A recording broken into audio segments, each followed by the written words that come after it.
On a sweltering July morning in 1518, a woman stepped into a street in Strasbourg and began to dance. She did not stop for 6 days and 6 nights, unaware that she had just ignited a medical mystery that would claim hundreds of lives in a terrifying, uncontrollable epidemic. It began quietly, almost imperceptibly, in the crowded cobblestone streets of Strasbourg, a bustling city within the Holy Roman Empire. On July 14th, 1518, a woman named Frau Trophia walked out of her home and, without a single note of music or apparent reason, began to twist and sway in an unsettling, uncontrollable dance. Her movements were not graceful or joyful. They were desperate, convulsive, as if an unseen force had seized control of her limbs. For days, she continued her frantic jig, drawing curious onlookers who at first believed she was merely celebrating or performing. But as the sun beat down and her feet bled through her worn shoes, it became terrifyingly clear that Frau Trophia was not dancing by choice. Within a week, 34 other men and women from the city had joined her, mirroring her involuntary movements, their faces etched with exhaustion and terror as their bodies refused to obey their minds, trapping them in an unending, horrifying performance. As August arrived, the inexplicable epidemic surged, consuming an estimated 400 people. The streets of Strasbourg transformed into a carnival of involuntary motion, with men and women collapsing from sheer exhaustion, only to rise again moments later, compelled by an invisible force to continue their macabre dance. The city council, utterly baffled by this unprecedented phenomenon, initially believed it was a hot blood disease, a spiritual illness caused by an excess of passion. Their proposed cure was to encourage the dancing, believing that if the afflicted simply danced their way out of the fever, they would recover.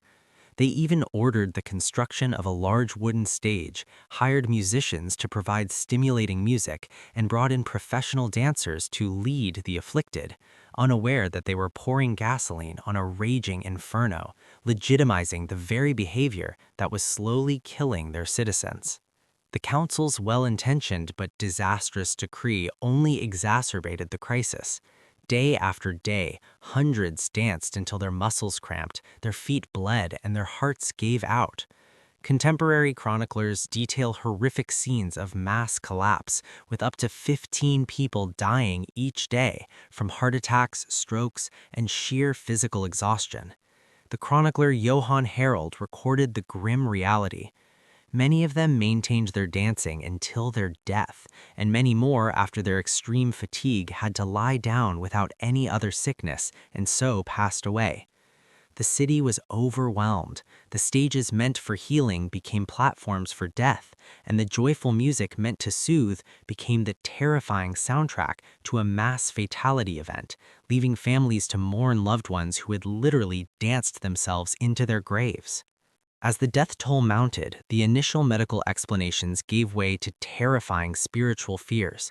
The church and many citizens believed the dancing plague was a divine punishment, a curse sent by Saint Vitus, leading to desperate rituals and exorcisms in a frantic attempt to appease an angry god. However, modern historians and scientists propose a more earthly, yet still chilling explanation: mass psychogenic illness, often triggered by extreme stress, famine, and superstition. Strasbourg in 1518 was a city under immense pressure, suffering from widespread poverty, disease, and political instability.